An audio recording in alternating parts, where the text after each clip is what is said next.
We head now to Washington, to the White House. President Biden marking 1 year since the deadly shooting in Uvalde, Texas. 1 year ago today, Robb Elementary School in Uvalde, Texas, turned into another killing field in America. A few days later, Jill and I traveled there and stood before those 21 crosses outside the school. On each cross, a name, like in these candles behind us, of 19 children, 9, 10, 11 years old, and 2 devoted educators, and 17 more injured. We spent hours with the grieving families who were broken and never, ever will quite be the same. To the families of the children and the educators who we know that 1 year later it's still so raw for you. A year of missed birthdays and holidays, school plays, soccer games, just that smile. A year of everyday joys gone forever. The bend of his smile, the perfect pitch of her laugh. At a vigil a few months later, one of the moms said, "When I lay in bed and turn to my side, envisioning her staring back at me, I want so badly to be part of alternative reality that just doesn't exist. This is my reality, because my 10-year-old daughter was murdered in her 4th grade classroom." Standing there in Uvalde, Jill and I couldn't help but think that too many schools, too many everyday places have become killing fields in communities all across every part of America. And in each place, we hear the same message. Do something. For God's sake, please do something. We did something afterwards, but not nearly enough. We still need to ban, in my view, AR-15 firearms and assault weapons once again. You know, they've been used time and again in mass killings of innocent children and people. We need to ban high-capacity magazines, the ability to shoot 20, 30, 40, 50, 60 bullets without reloading. Because today, guns remain the number one killer of children in America, guns. And over the last year since Uvalde, our country has experienced a staggering 650 mass shootings. And it's hard to say, well over 40,000 deaths due to gun violence. We can't end this epidemic until Congress passes some common sense gun safety laws to keep weapons of war off our streets and out of the hands of dangerous people. Until states do the same thing.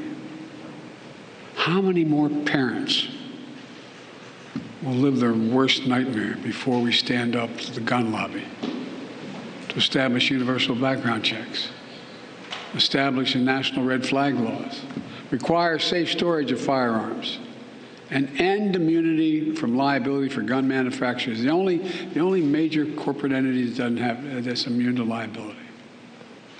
Even a majority of responsible gun owners support these common sense actions to save lives and keep our community safe. So it's time to act. It's time to act. It's time to make our voices heard, not as Democrats or as Republicans, but as friends, as neighbors, as parents, as fellow Americans. And I'm being deadly earnest when I say that. You know, I know for a long time it's been hard to make progress, but there will come a point where our voices are so loud, our determination so clear that we can no longer be stopped. We will act. You know, a year ago after visiting the school, that same day we attended Mass at Sacred Heart Catholic Church. In the pews, families and friends held each other tightly. As the Archbishop spoke, he asked the children in attendance to come up on the altar and sit with him as he spoke on the altar. There wasn't enough room for everybody to go up on the altar, so a mom and her young son sat next to us. They had us in the first pew, and they sat next to us.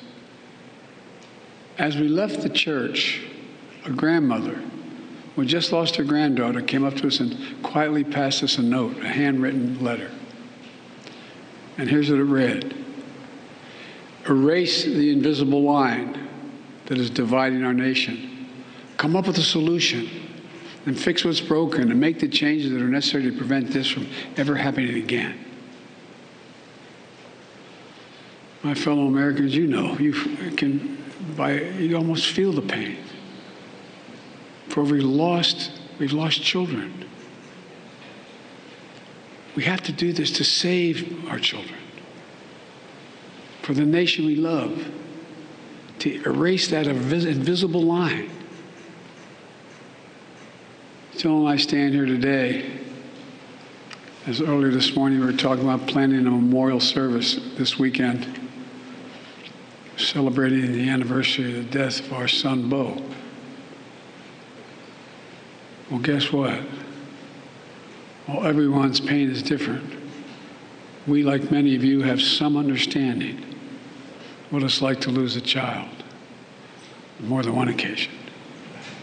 For those who've lost a loved one in Uvalde, to the moms, the dads, the brothers, the sisters, the grandmoms, the grandpops, this is what I know. One, they'll never be gone from your heart. They'll always be part of you. And I know this as well. As unbelievable as it sounds, I promise you, a day will come when you pass that ice cream store, you pass that park, you pass that thing that brings back the memory of your son or daughter. And it's going to bring a smile to your lips when you think of them before it brings a tear to your eye. That's when you know you're going to make it. And our prayer for you from the bottom of our heart is that day will come sooner than later. Sooner than later. But God willing, it will come.